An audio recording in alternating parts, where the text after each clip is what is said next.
Puspusan ang ginagawang paghahanda ng Catanduanes Provincial Disaster Risk Reduction and Management Office sa posibleng epekto ng bagyong Krising sa lalawigan. Kabilang sa mga paghahandang ito ay ang mga naka-standby na nilang kagamitan na pang-rescue. Patuloy din naman ang ginagawang pagpapaalala ng opisina sa mga residente lalo na yaong mga nasa landslide at flood-prone areas. Kasama din sa ginagawang paghahanda ang pagpapaalala sa mga barangay officials na maging alerto at agad na ipatupad ang kani-kanilang contingency plans kung kinakailangan. Lagi naman tayong pag ganitong may paparating na bisita ay talagang pinaghahandaan natin yan. At sanay na rin tayo dyan sa lalo itong mga MDRRMOs natin, itong mga munisipyo.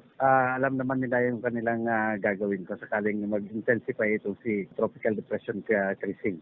Samantala dahil sa nararanasang epekto ni Bagyong Krising, kansilado na rin ang mga biyaheng pandagat at panghimpapawid. Kansilado na rin maging ang klase sa lahat ng antas mula sa pribado at pampublikong paaralan sa lalawigan.